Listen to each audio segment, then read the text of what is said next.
반갑습니다. 장정용 시장점검입니다. 네, 오늘 코스피 지수 하락 마감했고 낙폭이 조금 컸습니다. 예, 그 과정으로만 본다면 21선 저항받고 중심선 저항받고 밀렸다 이런 부분들이 특별히 이상할 건 없습니다. 근데 내용을 보면 이제 조금 나아지려나 하면 밀리고 조금 나아지려나 하면 밀리고 이 계속 끝맛이 개운치 않은 이런 흐름들을 보여주는데 특히 오늘 같은 경우는 이 중소형주의 낙폭이 굉장히 크게 나오는 네, 그런 모습을 보였습니다. 네, 그래서 이 투자 심리에 부정적인 영향을 끼치고 있다라는 거. 이게 뭐 좋게 본다면 이제 5월 말에 한번 더 바닥을 다지고 올라가는 이런 그림을 생각해 볼 수 있는데 이게 지금 장기 추세도 하락이고 단기 추세도 하락이고 정말 총체적 난국입니다. 여기서 분위기를 개선할 수 있는 건 뭐 내리는 거에 한계가 있지만 또 오르려면 어떤 주도주가 필요한데 현재 상황에서는 삼성전자가 3나노 관련해서 그 실제 3나노 공정 성공했다라는 부분이 이제 부각이 돼야 됩니다. 근데 이번에 그 한미 정상회담에서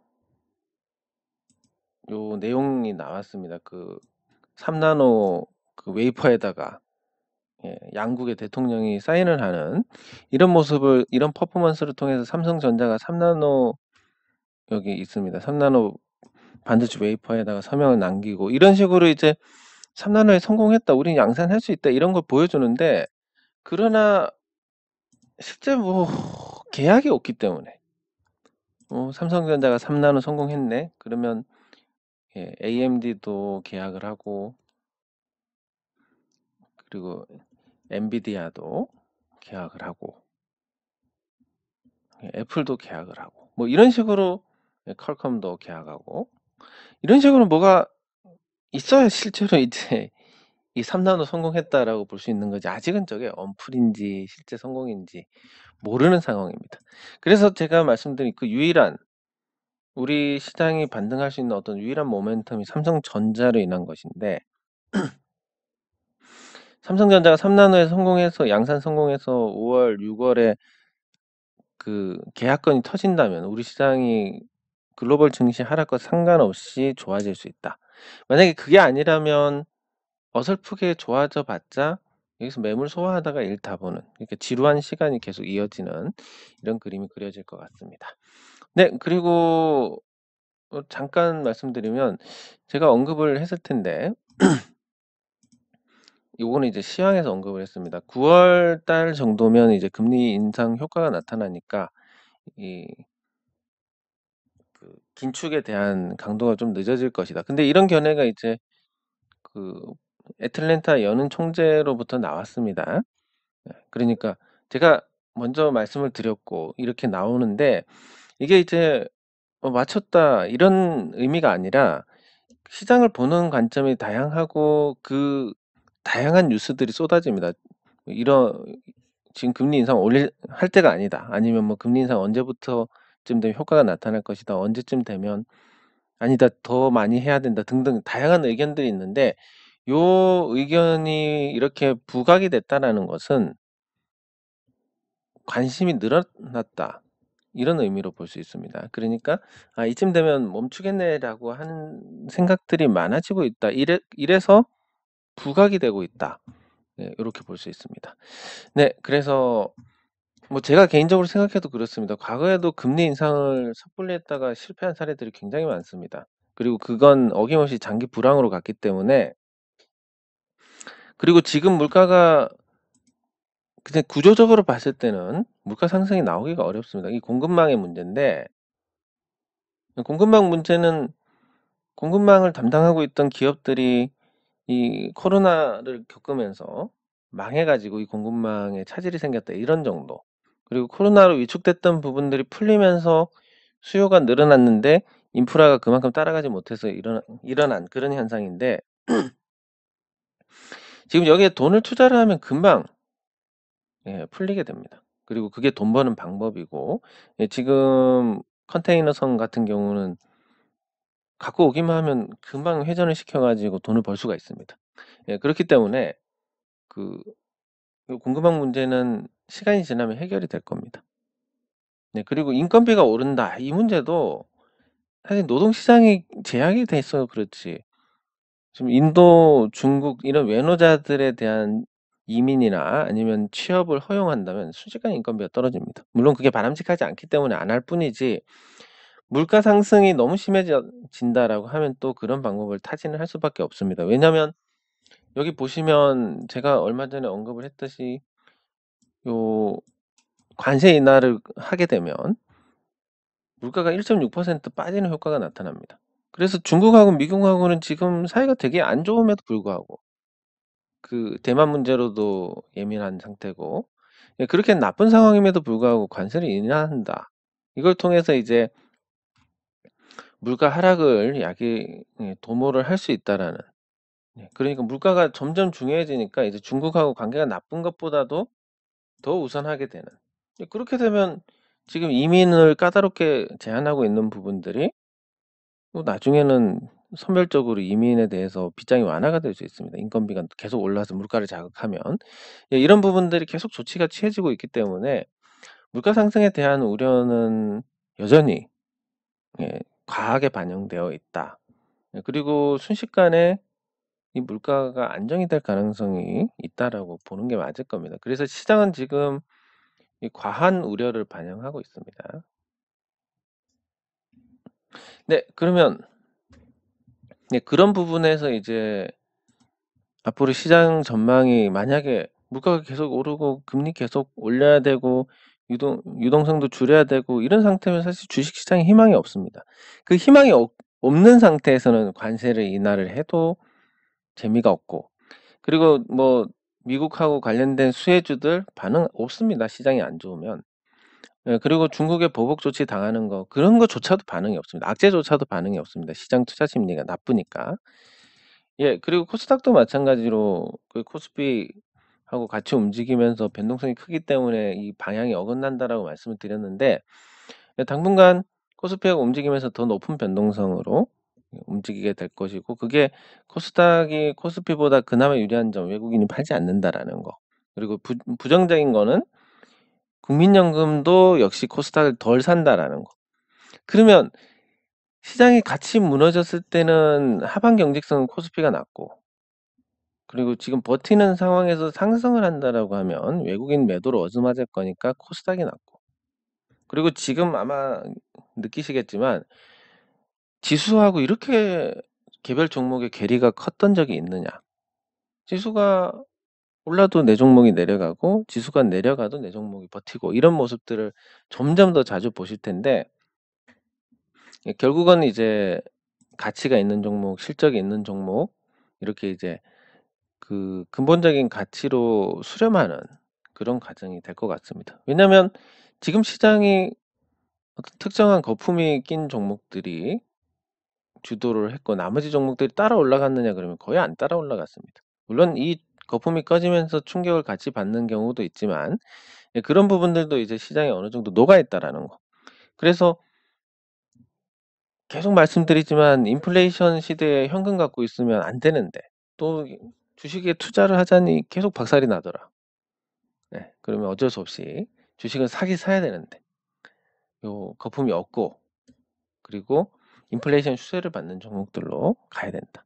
그리고 인플레이션에서 방어가 되는 거 자동화 설비 그리고 그 인건비 비중이 낮은 업종 이런 쪽으로 또 가야 되는 거고 예 이렇게 저렇게 고르고 고르다 보면 이제 몇 종목 남지 않을 겁니다. 그래도 그렇게 골라서 들어가는 게 '에이 귀찮아. 아무것도 몰라. 어떻게 되겠지.' 하고 들어가는 순간 예 아주 큰 후회를 하게 됩니다. 그런 사소한 감정으로 들어갔을 때 예 큰 후회를 하게 됩니다. 네. 그러면 댓글 확인하도록 하겠습니다.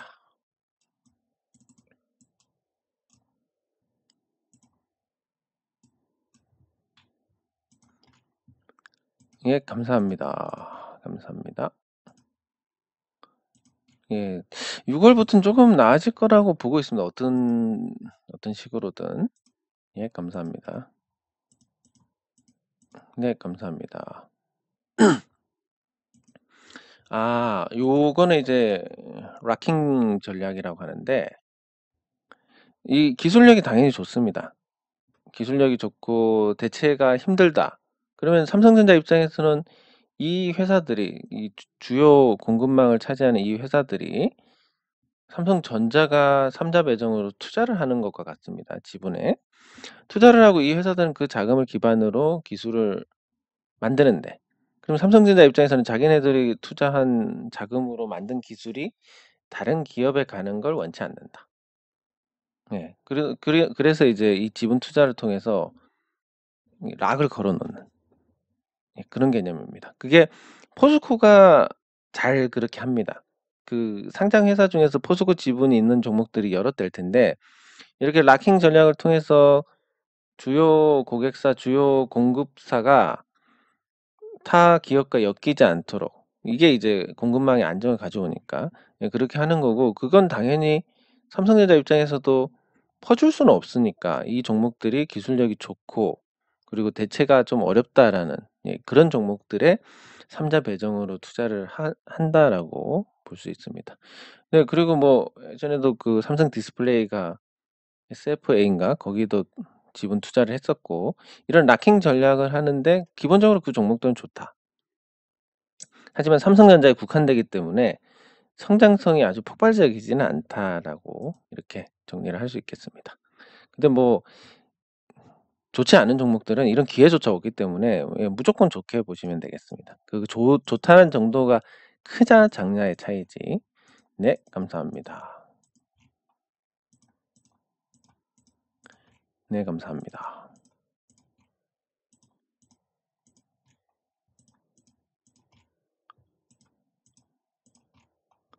예, 감사합니다. 네, 감사합니다.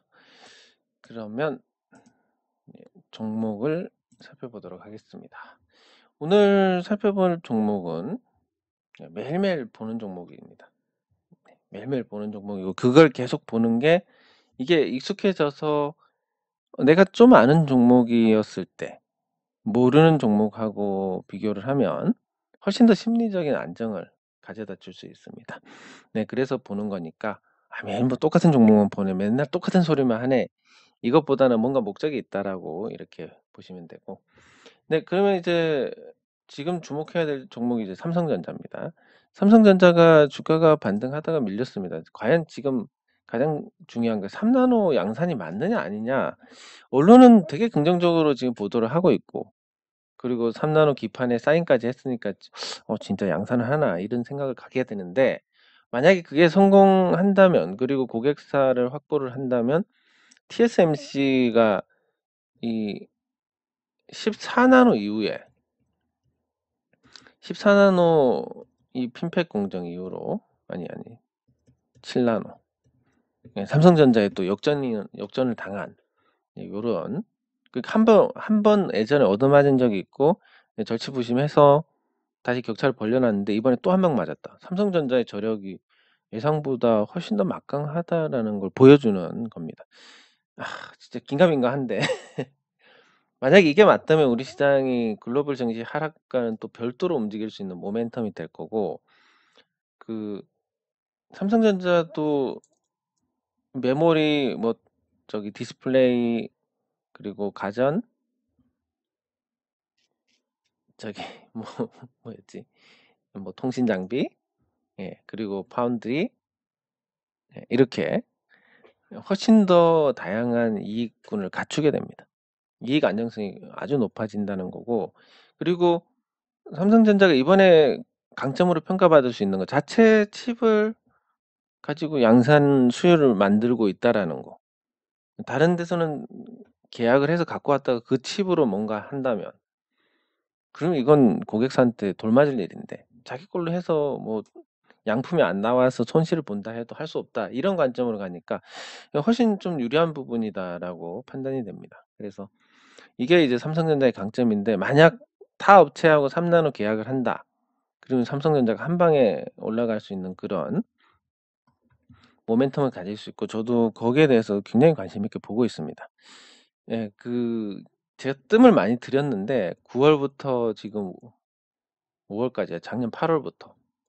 예 9달 동안 지금 뜸을 들이고 있습니다. 물론 이 9달 뜸을 들이는 거에 가장 큰 이유는 제 개인적인 주머니 사정이지만 네 그래도 이 5월 말에 만약에 기회를 준다면 삼성전자 주식을 사서 예 6 월, 7월 단기간에 이런 모멘텀을 누릴 수 있지 않을까.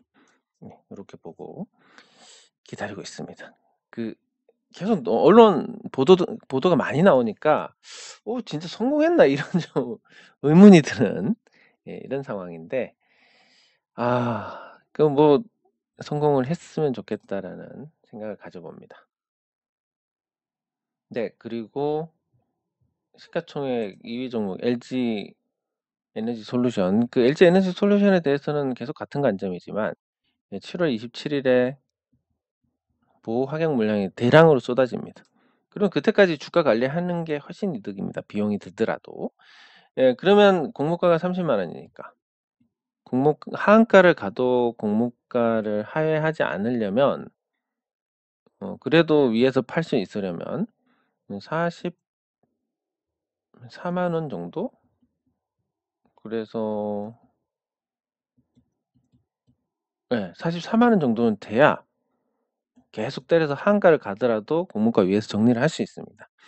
네 그래서 7월 27 일까지는 주가를 유지를 하려는 그런 시도가 강하게 있을 것 같고 예 이런 부분들이 지금 삼성전자는 그 3 나노 기대 그리고 시가총액 2위 SK하이닉스는 뭐 반도체 쪽에서 반도체가 전략 산업화되고 있으니까 괜찮고 SK가 3 위구나.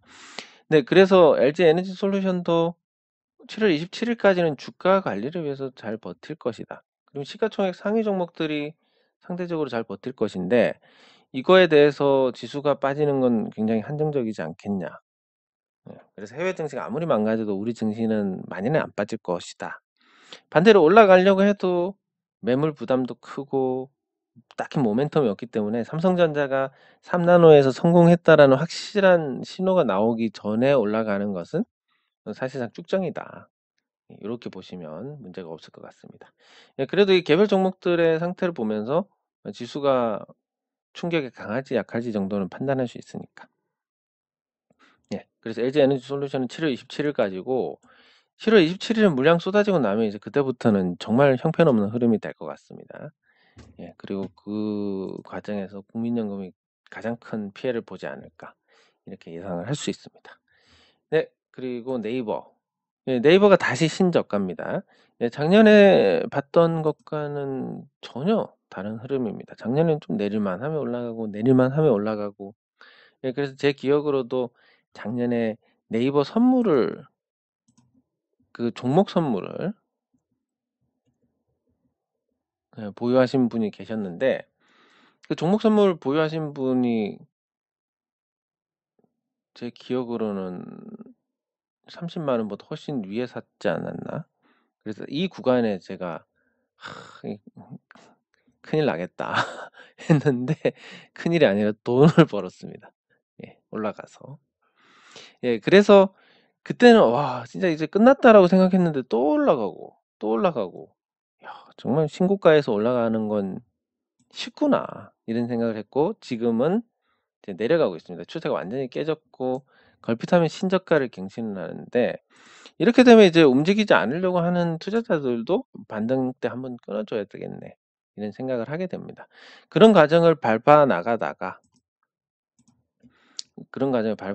이제 계속 부진한 흐름을 이어가는데 예 네이버가 지금 계속 그런 상태고 상대적으로 네이버의 가치는 지금 좋은 상태입니다.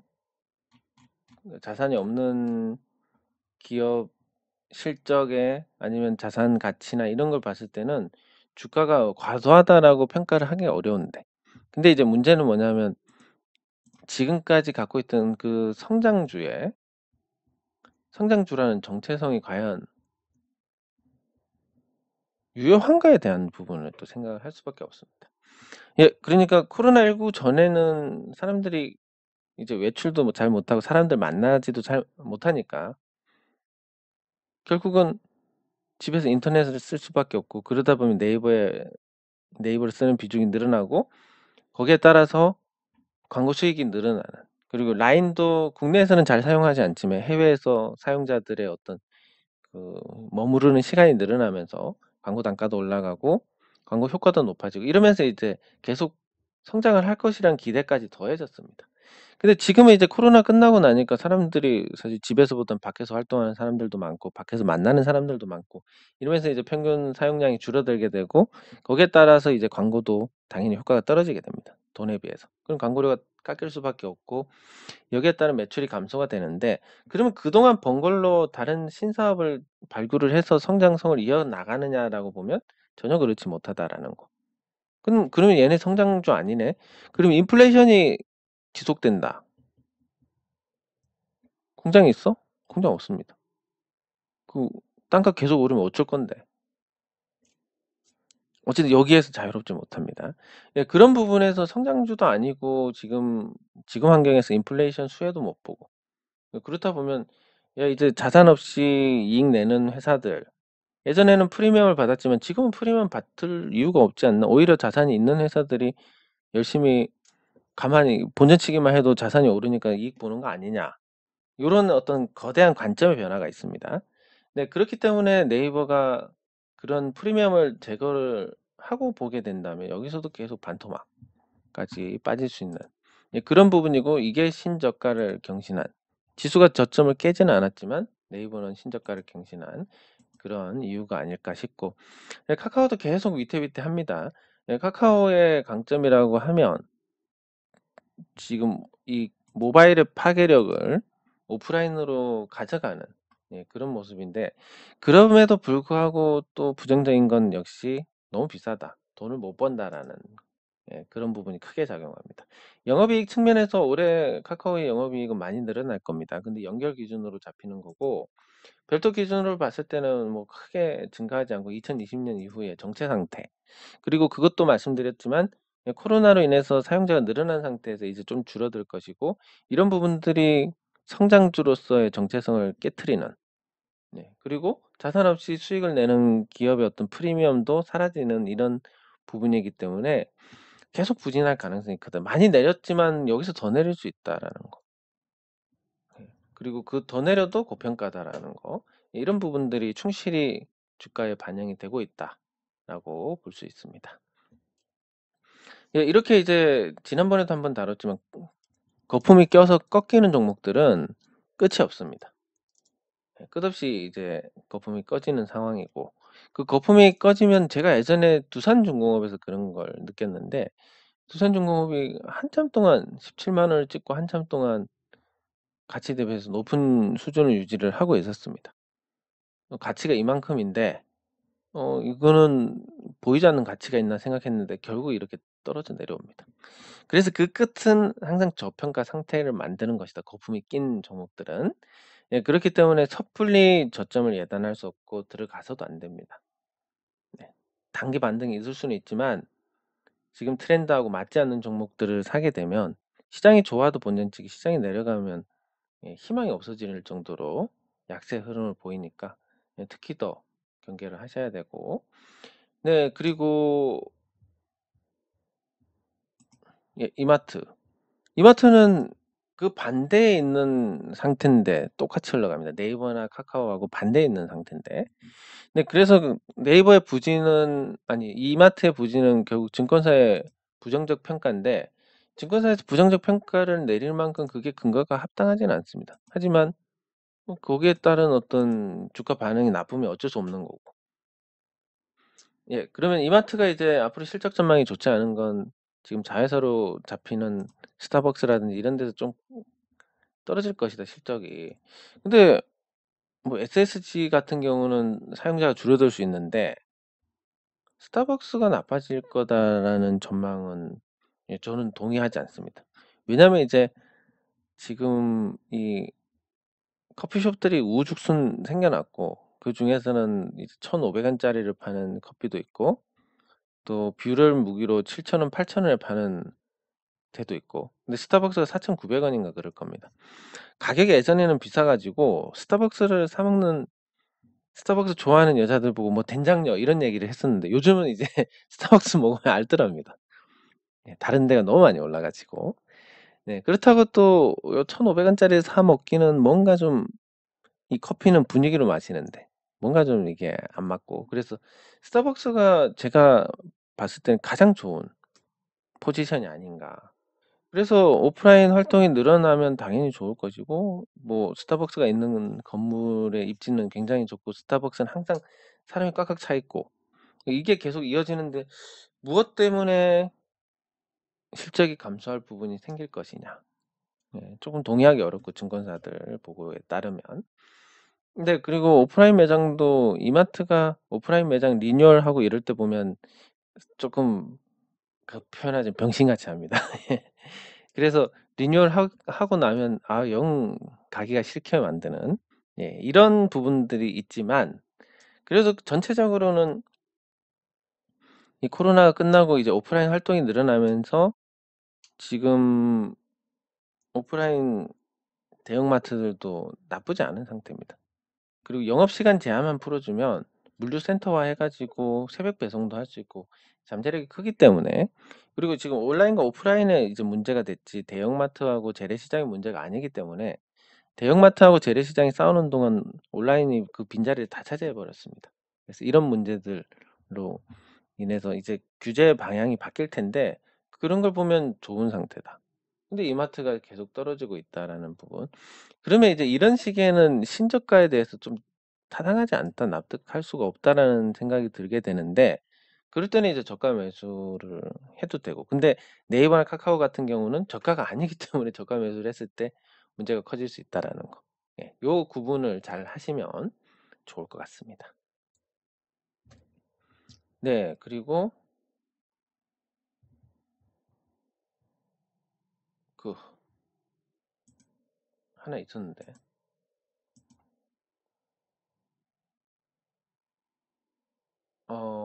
제가 '뭘 해야 되겠다.' 생각은 했었는데 한국전력, 한국전력.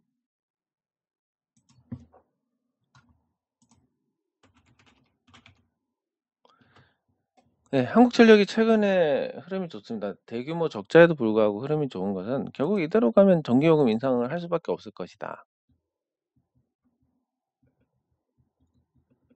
네. 전기요금 인상을 할 수밖에 없을 것이고 거기에 따라서 뭐 한국전력의 실적은 개선이 되지 않겠냐. 그리고 지금 적자가 났을 때 다양한 다양한 자구책을 통해서 자산을 유동화하고 그리고 또 그 전기요금 인상 전에도 어떤 내실의 내실 아니 부 부실을 예방하기 위한 조치들이 있을 겁니다. 근데 이 한국전력 지금 상태를 보면 그동안 좀 많이 부실해졌습니다. 예. 보시면 현대차에게 그 한국전력 예전 본사 자리를 팔아먹고 난 직후인데 이때만 해도 유가 폭락하고 이래 가지고 실적도 괜찮았고 자산 가치도 72조 부채 비율도 149% 까지 내려왔습니다. 근데 지금 이제 부채 비율이 올라왔고 앞으로 부채 비율이 계속 올라가게 될 거고 순자산이 쪼그라들 것이다라는 이런 전망들이 나오는데 요거에서 가장 문제가 되는 건 이 정책보다는 유가 상승입니다. 물론 정책에 영향을 끼친 부분은 있습니다. 원전 비중을 예전에 이명박 정부 시절에 41% 까지 늘리겠다라고 했는데 그 계획을 그대로 놔뒀으면 문제가 없습니다. 근데 이게 지금 계속 줄어 가지고 그러니까 후쿠시마 원전 사고도 있었고 그리고 문재인 정부의 탈원전 정책도 있었고 이러면서 이제 그 원전이 계속 위축이 되는 바람에 이 유가 상승에 대한 어떤 대비 그러니까 그 탄력이 줄어든 상태에서 유가가 상승하면서 대규모 적자를 봤다. 이런 부분으로 볼 수 있는데 그게 단기간에 이걸 해결할 수 있는 가장 확실한 방법은 전기요금 인상입니다. 그리고 그동안 전기요금이 오르지 않았기 때문에 인상을 해야 되고 물가가 계속 오르는데 전기요금이 계속 동결을 하라는 법은 없습니다. 그래서 전기요금을 올릴 수밖에 없고 그런 부분들을 시장이 반영을 해 나가고 있는 상태라고 볼 수 있습니다. 그래서 한국전력은 저 손실 어마어마한 손실을 전기요금 인상으로 상쇄를 할 것이고 그게 어떤 조치가 취해지기 전까지는 이 기대감이라는 게 반영이 될 겁니다. 그래서 어마어마한 적자에도 좀 주가가 나쁘지 않은, 그리고 지금 시장에서 방어주 역할을 하는 부분도 있기 때문에, 예, 그래서 개인적인 생각은 전기요금을, 산업용 전기요금 같은 경우는, 예, 다소 인상을 억제하더라도 나머지 전기요금 인상을 좀 높여 가지고, 예, 거기에 따른 어떤 손익 분기를 맞추고, 예, 그러다가 나중에 혹시 유가가 떨어지면 이제 더 좋아지는, 예, 이런 그림을 그리는 게 맞지 않나 싶습니다. 그리고 계속 원전 비중을 늘리고, 지금 이미 태양광이 가스보다 훨씬 싸게 됐습니다. 그래서 태양광 공급도 늘리고 풍력도 늘리고 이렇게 하면서 청정 에너지, 그리고 발전 단가가 싼 에너지 비중을 늘려나가면 유가 변동에 충분히 이제 탄력적으로 대응할 수 있는 역량을 갖추게 될 거고, 그때가 되면 한국전력에 대한 평가는 지금보다 훨씬 좋아집니다. 지금은 그냥 천수답식 운영인 거고, 나중에는 원료 가격 변동에도 큰 타격이 없는, 예, 그런 구조가 되니까. 네, 그래서 한국전력에 대해서 관심을 가지라고 말씀을 드렸지만, 제가 말씀드린 가격은 안 왔습니다. 2만 2만 원 이하에서 주면 된다. 근데 이게 이렇게 적자를 보고도 2만 원 이하를 안 주니까 뭐 할 수 없습니다. 예, 안 주면 말고, 예, 주면 감사하게 받고, 뭐 이런 정도. 비싸게 굴어야지. 예. 이렇게 보시면 될 것 같고, 앞으로 이 한국전력이 더 이상 나빠지지는 않을 거니까 충분히 이게 논의가 되고 있고, 예, 그런 부분에서 좀 긍정적으로 보는 관점에 매수세가 유입이 된다라고 해석을 할 수 있습니다. 네. 요즘 계속 시장이 어렵고 많이 지치실 텐데, 거기다 날씨까지 더워서 더 그러실 텐데, 예, 경험적으로 이 나쁜 시기는 항상 그렇지만 시원한 설사와 함께 끝나는 경우가 많습니다. 그래서 지금 이쯤 되면 이제 며칠 오르면, 또 사람 마음이란 게 그렇습니다. 패턴 인식이기 때문에. 며칠 오르면 '이쯤 되면 끝나겠네.' 하면 또 내려가고, 며칠 또 괜찮으면 '이대로 이제 저점 만드나?' 하면 내려가고, 이런 일이 반복이 되고 있는데, 완벽하게 '이제 끝났다.'라고 할 수 있는 건 시원한 하락밖에 없으니까, 시원한 하락이 나오기 전까지는 어쨌든 몸을 잘 사리시는 게 그나마 스트레스를 덜 받는 길이지 않을까 싶습니다. 네, 장 종료 후 시장 점검은 여기서 마치도록 하겠습니다. 수고하셨습니다.